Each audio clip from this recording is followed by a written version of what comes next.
ഈ പരിപാടി കേവലം വിനോദത്തിനായി മാത്രം നിർമ്മിക്കപ്പെട്ടതാണ്. ഈ കഥയിൽ ചിത്രീകരിച്ചിരിക്കുന്ന കഥാപാത്രങ്ങൾ, അവരുടെ പേരുകൾ, സ്ഥലങ്ങൾ, സംഭവങ്ങൾ മുതലായവയെല്ലാം സാങ്കല്പികം മാത്രം ആയതിനാൽ ജീവിച്ചിരിക്കുന്നവരോ മരിച്ചവരോ ആയ യാതൊന്നുമായി ഇവയ്ക്ക് യാതൊരു വിധ ബന്ധവുമില്ല. ഏതെങ്കിലും തരത്തിലുള്ള സാമ്യം തോന്നുന്നുണ്ടെങ്കിൽ അത് തികച്ചും യാദൃശ്ചികം മാത്രം.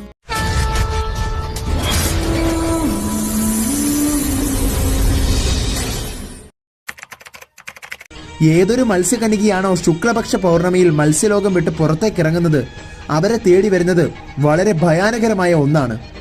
അങ്ങനെ എൻ്റെ മത്സ്യലോകത്തിൻ്റെ ശക്തികൾ എനിക്ക് നഷ്ടപ്പെട്ടു. ഒരു മനുഷ്യനായി ജീവിക്കേണ്ടതായും വന്നു. അങ്ങനെയാണ് കോടീശ്വരനായ ലളിതിനെ ഞാൻ കണ്ടെത്തുകയും ലളിതിനെ എൻ്റെ വലയിൽ വീഴ്ത്തുകയും തുടർന്ന് അയാളുടെ ഭാര്യയായിരുന്ന ചന്ദനയെ കൊല്ലുകയും ചെയ്തത്. പക്ഷെ ആ സമയം ചന്ദനയ്ക്കും ലളിതിനും 2 ആൺമക്കളുണ്ടായിരുന്നു. 3 വയസ്സുകാരനായ ഋഷഭും 2 വയസ്സുകാരനായ ഹൃദേശും. അവരെ ഞാൻ എൻ്റെ സ്വന്തം മക്കളെ പോലെ നോക്കി വളർത്തി. അവർ കരുതുന്നത് ഞാനാണ് അവരുടെ അമ്മയെന്നാണ്. അതിന്റെ പിന്നിലും എനിക്ക് ഉദ്ദേശങ്ങൾ പലതായിരുന്നു. എന്റെ പൂർവ്വകാലം എന്തായിരുന്നുവെന്നും എന്റെ ലക്ഷ്യം എന്താണെന്നും ഞാൻ പതിയെ ലളിതിനെ അറിയിച്ചു. ലളിതും എന്റെ കൂടെ നിൽക്കാമെന്ന് സമ്മതിച്ചു. അങ്ങനെ ഇരിക്കെയാണ് കടലിന്റെ മത്സ്യറാണിയായി ഗാഥ മാറാൻ പോവുകയാണെന്ന് ഞാൻ അറിഞ്ഞത്. ഗാഥയുടെ പ്രണയത്തെക്കുറിച്ചും എനിക്കറിയാമായിരുന്നു. ഗാഥയുടെ ജീവൻ നശിപ്പിച്ചാൽ പിന്നീട് മാന്യതയുടെ മൂത്ത മകളായി വളരുന്ന എന്റെ മെഹക് മത്സ്യറാണിയാകും. അതിനുവേണ്ടി തന്ത്രപരമായി തന്നെയാ നിന്നെയൊക്കെ ഞാനന്ന് ആ കടൽ തീരത്ത് അയച്ചത്. പക്ഷേ ഞാൻ വിചാരിച്ചതുപോലെ നിങ്ങളെല്ലാവരും അന്ന് അർജുനെ കൊലപ്പെടുത്തിയെങ്കിലും ഋഷി അവിടെ എത്തുകയും അവരെ രക്ഷപ്പെടുത്തുകയും ചെയ്തു. എന്നിരുന്നാലും ഒരു ഭാഗ്യം എനിക്ക് തുണയായി. തൊട്ടടുത്ത ദിവസം ശുക്ലപക്ഷ പൗർണമിയായിരുന്നു. അങ്ങനെ ഗാഥ എന്ന എന്റെ ചേച്ചിയുടെ മകൾ ശക്തികൾ നഷ്ടപ്പെട്ട് മനുഷ്യ സ്ത്രീയായി മാറി. ഇതെല്ലാം ഞാൻ മാറി നിന്ന് ആസ്വദിക്കുകയായിരുന്നു.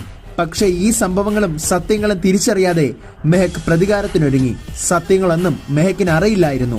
പ്രതികാരത്തിന്റെ ആ അലച്ചിലിനിടയിൽ പ്രദ മത്സ്യറാണിയുമായി മാറി. പിന്നീട് മെഹക്ക് ഈ കുടുംബത്തിൽ വന്നതും എന്റെ മകളെ ഞാൻ തിരിച്ചറിഞ്ഞു.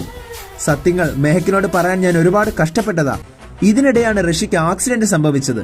സത്യങ്ങൾ എനിക്ക് മെഹക്കിനോട് പറയാനുള്ള ആ നല്ല അവസരത്തിൽ എല്ലാ സത്യങ്ങളും ഞാൻ മെഹക്കിനോട് പറഞ്ഞു.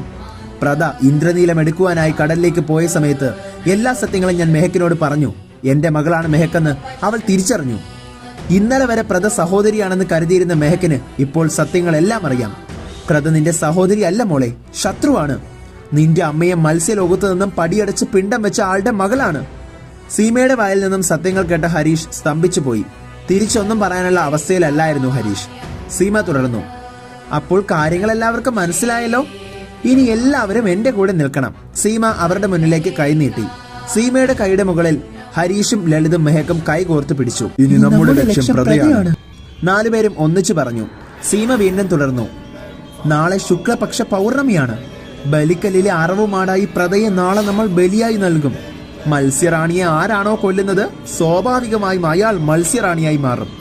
മെഹക്, നാളെ നീ അവളെ കൊല്ലണം. നീ അങ്ങനെ മത്സ്യറാണിയാകും. ആ ഇന്ദ്രനീലത്തിന്റെ ശക്തിയാൽ പിന്നീട് നമ്മൾ ഈ ലോകം ഭരിക്കും. ശക്തികൾ നമുക്ക് സ്വന്തമാകും. അതിനുശേഷമാണ് ആ മഹാ ട്വിസ്റ്റ് ഞാൻ പൊട്ടിക്കാൻ പോകുന്നത്. അങ്ങനെ അവരുടെ ഡിസ്കഷൻ തുടർന്നുകൊണ്ടിരുന്നു. പ്രദയെ 3 ചേർന്ന് ഒരു ഗുഹയിലേക്ക് കൊണ്ടുപോയി കെട്ടിയിട്ടു. ബാത്റൂമിൽ നിന്നും കുളിച്ചിറങ്ങിയ ഋഷി പ്രദയെ അന്വേഷിക്കുകയായിരുന്നു. പ്രദയുടെ രൂപത്തിൽ മെഹക് ഋഷിക്കരികിലെത്തി. ഋഷിയേട്ടാ, നമുക്ക് പോകണ്ടേ ഗാഥ ചേച്ചിയുടെ വീട്ടിൽ? എന്നെ അവിടെ ഡ്രോപ്പ് ചെയ്തിട്ട് ഋഷിയേട്ടന് ഓഫീസിലേക്ക് പോയിക്കോളൂ. ശരി പ്രദ, എനിക്ക് കുറച്ച് ആവശ്യങ്ങളുള്ള ദിവസമായിരുന്നു ഇന്ന്. നിന്നെ അവിടെ ഡ്രോപ്പ് ചെയ്തിട്ട് ഞാൻ പോകാം. ഋഷി പ്രദയുടെ രൂപത്തിൽ നിൽക്കുന്ന മെഹക്കിനെ ഗാഥയുടെ വീടിന്റെ മുന്നിൽ ഡ്രോപ്പ് ചെയ്തിട്ട് ഓഫീസിലേക്ക് പോയി. ഋഷി പോയ ശേഷവും മെഹക്ക് പ്രദയുടെ രൂപത്തിൽ തന്നെ നിന്നു. ഇതേസമയം സീമയും മുഖംമൂടി ധരിച്ച് അവിടെ എത്തിയിരുന്നു. വാ മോളെ, ഇവിടെ നിന്ന് തന്നെ തുടങ്ങാം. വീടിന്റെ വാതിൽ ചവിട്ടി പൊട്ടിച്ച് മെഹക്ക് അകത്തേക്ക് കടന്നു. ഒപ്പം സീമയും. മെഹക്കിന്റെ പ്രവർത്തികൾ കണ്ട് ഞെട്ടലോടെ ഗാഥയും അർജുനും എന്താണ് കാര്യമെന്നറിയാത്ത മട്ടിൽ നിൽക്കുകയായിരുന്നു. ചോദ്യവും പറച്ചിലും ഒന്നുമില്ലാതെ ഗാഥയുടെയും അർജുന്റെയും വയറ്റിലേക്ക് മെഹക്കും സീമയും ചേർന്ന് കത്തി കുത്തിയിറക്കി. മുൻപേ നിൽക്കുന്നത് പ്രദയാണെന്ന് കരുതിക്കൊണ്ട് ആ അവസാന നിമിഷത്തിൽ ഗാഥ ചോദിച്ചു, എന്തിനാ പ്രദ മോളെ നീ ഇങ്ങനെയൊക്കെ? എന്തിനാണെന്നോ, നിങ്ങൾ ആരും എന്റെ ആരുമല്ല. ഇതാണ് എന്റെ അമ്മ. എനിക്ക് മത്സ്യറാണിയാകണം. അതിന് നിങ്ങളെല്ലാവരും മരിച്ചേ പറ്റൂ. ശേഷം ആ വീട് മുഴുവൻ തീയാൽ മെഹക്ക് കത്തിച്ചു. ഗാഥയും അർജുനും ആ വീടിനുള്ളിൽ കടന്ന് വെന്തുരുകി മരിച്ചു. വീടിൽ തീപിടിച്ച സംഭവം നാട്ടിൽ കാട്ടുതീ പോലെ പടർന്നു പിടിച്ചു.